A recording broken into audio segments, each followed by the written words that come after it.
좋은 날입니다. 2월 19일 GT 묵상에 함께 하신 여러분 환영하고 축복합니다. 오늘은 로마서 15장 14절에서 21절 말씀으로 일꾼의 자세와 간증이란 제목으로 하나님 말씀 나누겠습니다. 본문 말씀 함께 읽어봅니다. 내 형제들아, 너희가 스스로 선함이 가득하고 모든 지식이 차서 능히 서로 권하는 자임을 나도 확신하노라. 그러나 내가 너희로 다시 생각나게 하려고 하나님께서 내게 주신 은혜로 말미암아 더욱 담대히 대략 너희에게 썼노니, 이 은혜는 곧 나로 이방인을 위하여 그리스도 예수의 일꾼이 되어 하나님의 복음의 제사장 직분을 하게 하사 이방인을 제물로 드리는 것이 성령 안에서 거룩하게 되어 받으실 만하게 하려 하심이라.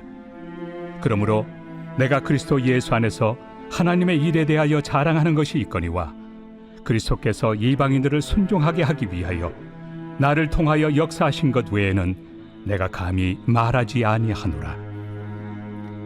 그 일은 말과 행위로, 표적과 기사의 능력으로, 성령의 능력으로 이루어졌으며, 그리하여 내가 예루살렘으로부터 두루 행하여 일루리공까지 그리스도의 복음을 편만하게 전하였노라.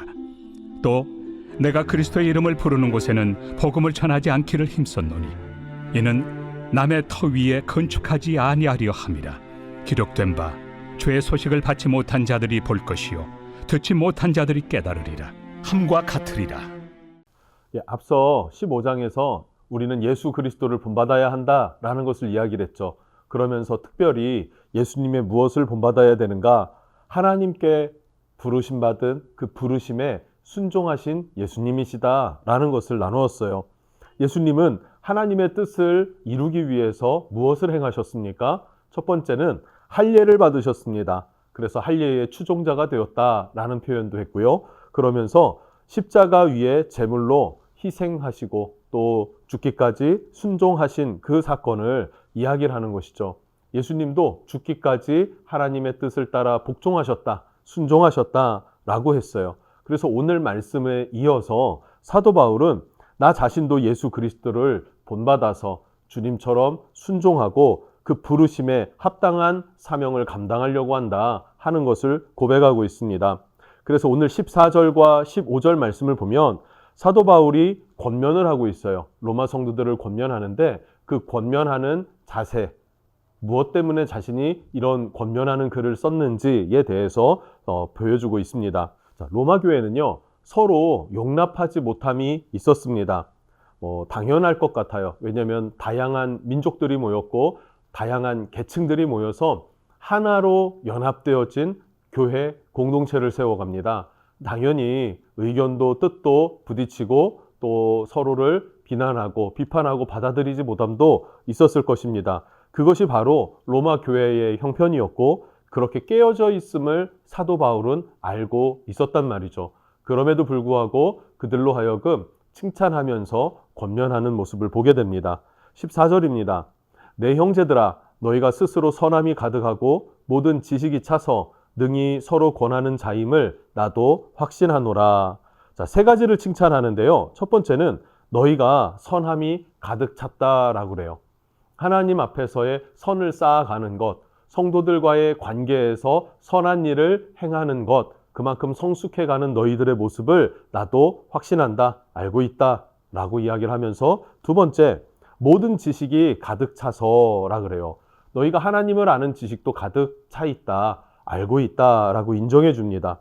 그리고 세 번째, 서로 권면하고 받아들이는 겸손한 교회인 것도 내가 들어 알고 있다 라고 말하고 있습니다. 또 칭찬하고 있습니다.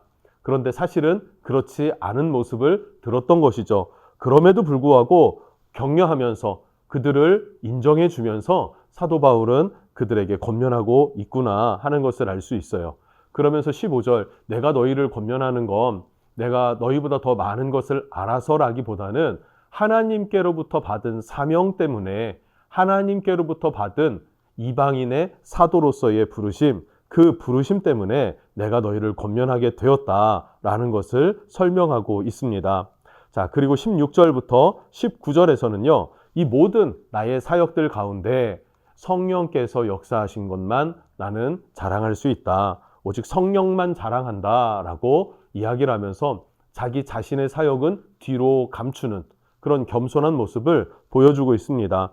16절에서는요, 바울은 자신의 구체적인 사역을 이야기를 하는데, 바울은 이방인들, 이방 성도들의 시간, 그들의 물질, 또 그들의 건강과 심지어 생명까지도 하나님이 받으실 만한 제물이 되어서 올려드리게 하는 것, 이것이 바로 이방인의 사도로 부름받은 바울의 사명이었습니다. 바울이 해야 할 일들이었죠.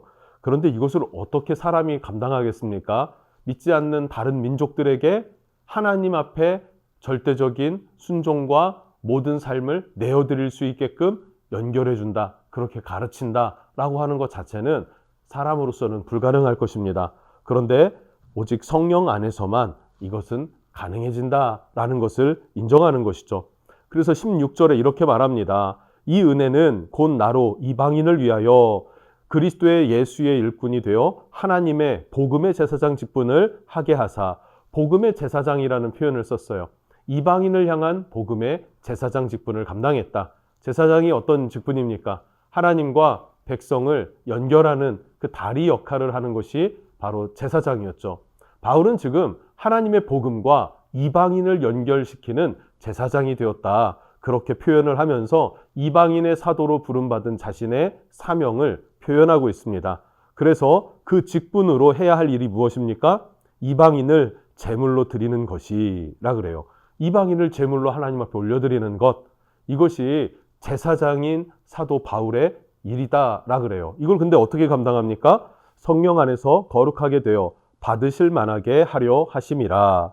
성령 안에서 거룩하게 되어진다. 우리의 거룩함은 우리의 힘, 우리의 노력으로 되어지는 것이 아닙니다. 말씀을 통한 성령의 은혜로 말미암아 가능해진다라는 것이죠. 그래서 자신을 내세우기보다는 자신은 하나님의 도구로 내어드릴 뿐이었고, 하나님의 성령께서 이 모든 것을 역사하시고 주관하셨다라는 것을 표현하고 있습니다. 이어서 17절에서 19절은 이런 흐름 가운데 이야기를 하는 거예요. 나의 업적은 내세울 것이 없다라는 것이죠. 오직 성령께서 표적과 기사와 능력으로 역사하셨기 때문에 이런 복음 전파 사역이 가능했다라고 이야기를 해요. 이 복음이 어디까지 퍼졌냐라고 질문을 한다면 이렇게 사도 바울은 답하는 것이죠. 예루살렘에서부터 일루리곤까지 복음을 증거하였다라고 해요. 예루살렘에서 복음이 시작이 되었죠. 바울도 그 복음을 들었습니다. 그리고 예수님을 만나게 되었습니다. 이후에 그 복음을 증거하는 자가 되어서 일루리곤까지 복음을 전했다라 그래요. 일루리곤, 지금의 발칸반도 지역이다, 이렇게 볼 수 있습니다. 크로아티아의 일부, 알바니아, 세르비아 등등 일부의 지역들을 포함한 그 당시의 지역들, 발칸반도 지역, 이렇게 우리가 생각하면은 틀리지 않을 것 같습니다. 사도 바울은 3차 전도 여행을 출발했을 때 지금의 터키 지역이죠. 지금 소아시아 지역을 돌면서 복음을 전하고 있었습니다. 그리고 북쪽 끝까지 올라가게 되었고, 그곳이 바로 드로아였어요. 드로아, 터키 지역이고 아시아 지역이다, 이렇게 볼 수 있겠죠. 그런데 이 드로아에서 꿈을 꾸었는데 환상 가운데 보여지는 것입니다. 어떤 것을 보았습니까? 마게도냐 사람, 이 마게도냐는 그리스 지역입니다. 그리스 사람이 손짓을 하면서 와서 우리를 도우라라고 외치는 거였어요. 그리고 이 꿈이 하나님의 성령께서 인도하시는 꿈이다라는 것을 분별했고, 그리고 넘어갔습니다. 어디로 넘어갑니까? 그리스 지역, 마케도냐 지역으로 넘어가죠. 그리고 그 마게도냐 첫 성, 처음 도착해서 복음을 전하기로 결정했던 그 도시가 바로 빌립보였습니다. 그런데 빌립보에서는 믿는 유대인 형제들이 없었어요. 그래서 기도할 처소를 찾다가 자주장사 루디아를 만나게 됐죠. 당시 자주장사라고 하면은 옷을 염색하는 일들을 한다라는 말이지 않습니까? 그 옷을 염색하는 일들은 어디에 소비가 되겠습니까? 고위급 관료, 왕, 귀족들이었습니다.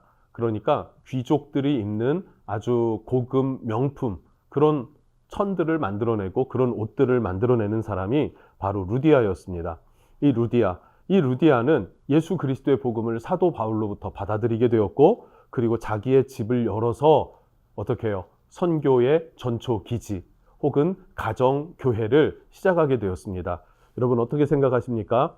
한 사람이 헌신을 하고 자신의 집을 열어서 그렇게 희생하기 시작했더니, 하나님 나라를 위해서 드려지기 시작했더니 그곳을 통해서 하나님의 복음이 전파되어서 일루리곤 지역까지 뻗어나갔다라는 것을 사도 바울은 알고 있었고, 이것을 로마 교회 성도들에게도 전달하고 있었습니다. 이 모든 과정에서 사도 바울이 말하고 싶은 것이 무엇입니까?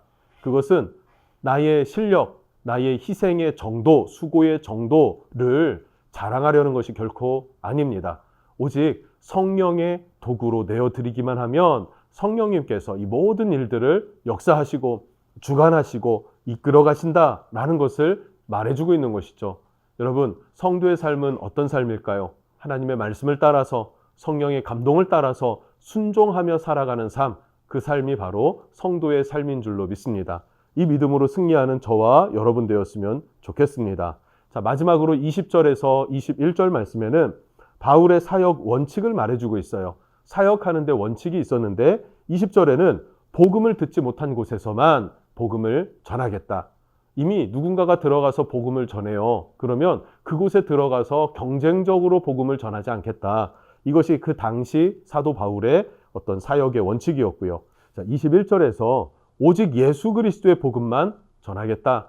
예수님의 복음만 전하겠다라고 말하고 있습니다. 다른 것을 말하지 않고 다른 것을 전달하지 않고 오직 예수님에 대해서만 말하겠다라는 것이죠.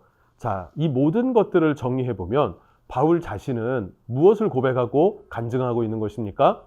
예수 그리스도께서 하나님의 뜻을 따라 순종하셔서 희생하셨듯이 사도 바울 자신도 하나님의 그 부르심, 하나님의 높은 부르심 가운데 순종하여서 복음을 전하는 사명을 감당하고 있다라는 것을 이야기하고 있습니다. 여러분, 이처럼 그리스도를 본받는 성도들, 그리스도를 본받는 교회는 지금도 하나님 앞에 부르심에 따라서 충성하고 헌신하여 성령님께 우리 자신을 내어드릴 수 있어야 될 줄로 믿습니다.